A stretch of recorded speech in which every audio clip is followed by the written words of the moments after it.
Welcome back to the Real News Network. I'm Paul Jay in Washington. As the rebels consolidate their control in Tripoli, the people around the world are discussing and debating the significance of these events about Libya and how this pertains to other struggles. Now joining us to talk about all of this is Gilbert Achcar. Gilbert is a professor at the School of Oriental and African Studies at the University of London. His most recent book is The Arabs and the Holocaust, the Arab-Israeli War of Narratives. Thanks for joining us again, Gilbert. So you and I talked at the very beginning of early on in this struggle about the UN resolution and its legal validity or not. At the time, you thought the resolution was necessary to protect Benghazi. What's been your view of the legality of this, the whole issue of international law, NATO's role since that time? Well, that's not exactly the way I put things. What I said and still think that it was perfectly the right for the Libyan insurrection.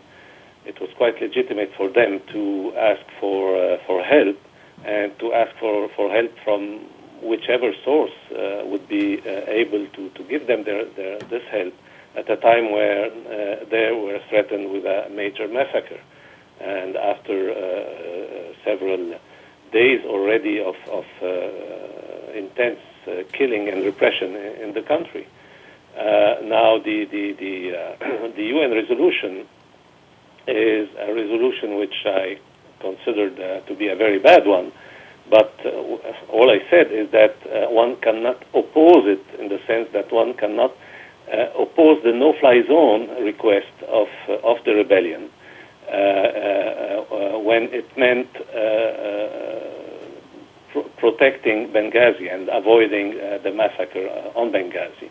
For this limited purpose and the prevention of the use of air force by Gaddafi, I considered that was the only possible solution that was offered at that time to the rebels.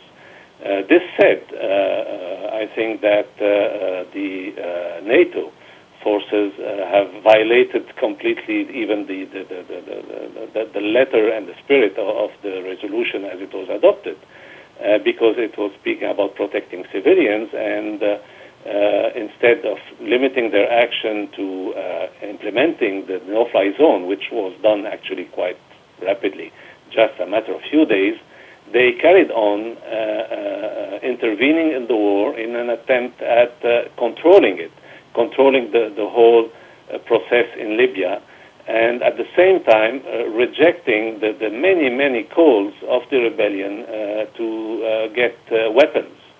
And that was a deliberate choice of NATO. They didn't want to deliver weapons in any significant amounts to the rebels because they never had real confidence. And until now, you can see every sort of comments about, well, we don't really know what these guys are really made of and what they're going to do. So there's no real confidence on the side of NATO, and that's why NATO tried to control the process through this relatively low-intensity campaign of bombing, relatively low intensity compared to all aerial campaigns that we have seen in the last 10, 15 years, compared to Kosovo, not to mention Iraq or even to Afghanistan.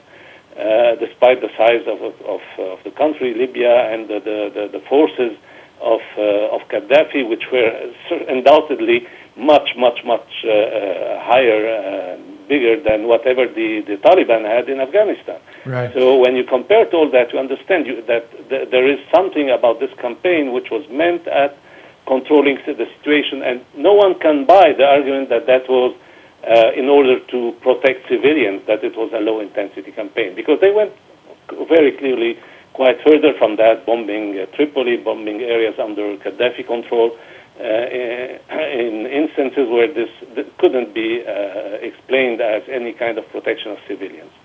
So that's what you had, basically. But some people have expressed the view that for people outside Libya, like you could argue that the Libyan rebels had a right to seek support where they could. but that for people outside Libya, the issue of international law, the issue of big powers or any power not intervening in the internal affairs of another country, not getting involved in domestic disputes, not using the UN to cover up what it essentially winds up being a form of imperialist intervention, that issue trumps everything else, and that people shouldn't even open the door to the possibility of that, even though the Libyan rebels themselves may have a right to attempt to make that happen. What do you make of that argument? No, I mean, if we believe that this was the right, and it's not a matter of abstract right, Paul. Let us be clear about that. If they had any other choice, and they had chosen what we deem to be, something intrinsically bad, that is intervention by NATO, by Western powers, by Western imperialism, if you want to put it in plain terms, then yes, we could blame them. But the fact is that they had no alternative at that time except the massacre. Some people have suggested that the threat of the massacre of Benghazi wasn't as real as has been said. Well, they are free to say whatever they want, but the fact is that on the ground there, no one shared this view, including all the reporters that were there.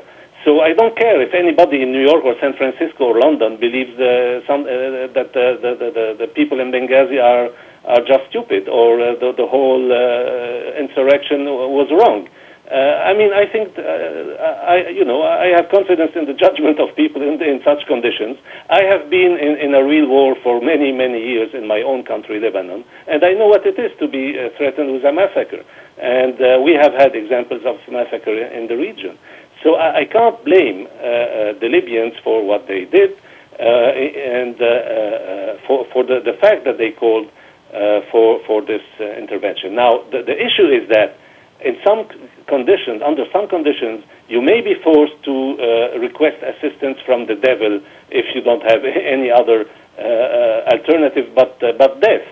But the problem is, never call the devil for that occasion an angel. But we warned them about the real motivation and of the NATO forces. And once after the first few days, the no-fly zone was implemented, and there was no more threat around Benghazi, then the issue became, in my view, to campaign against the continuation of NATO bombing and for the delivery of weapons to the rebels as they have kept requesting. Now, let me ask you, now that it looks like the rebellion has won, they don't know where, as we do the interview, they still don't know where Gaddafi is, but it seems to be more or less over in Tripoli. What do you think are going to be the critical next issues facing the Libyan people and people abroad in terms of their attitude towards it? We're already hearing talk in Washington about boots on the ground, that now's the time that there should be some international force in Libya to prevent civil war and things like this. Yes, NATO forces, because they distrust completely the rebels, have started working through the UN on some formula for an intervention of foreign troops on the ground, which, according to the plans, would not be Western troops, but troops of African and Arab countries and Turkey. And by the way, Turkey, of course, is a NATO member, a member in NATO. So that's the plans that the NATO forces have. And at the same time, they are trying. They tried, as I said, to get to their preferred solution, which would have been a deal between the regime of Gaddafi, the barons of the regime, even the sons of Gaddafi, and even they tried with Gaddafi himself involved in the plan, and the rebels.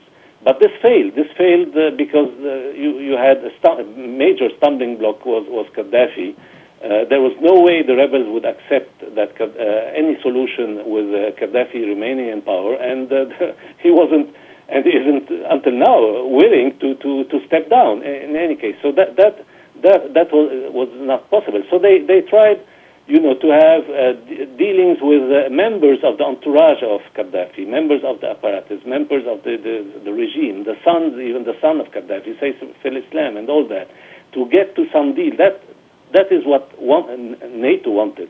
The ideal solution, for NATO countries is the Egyptian type of transition, which until now is under firm control of the Egyptian army.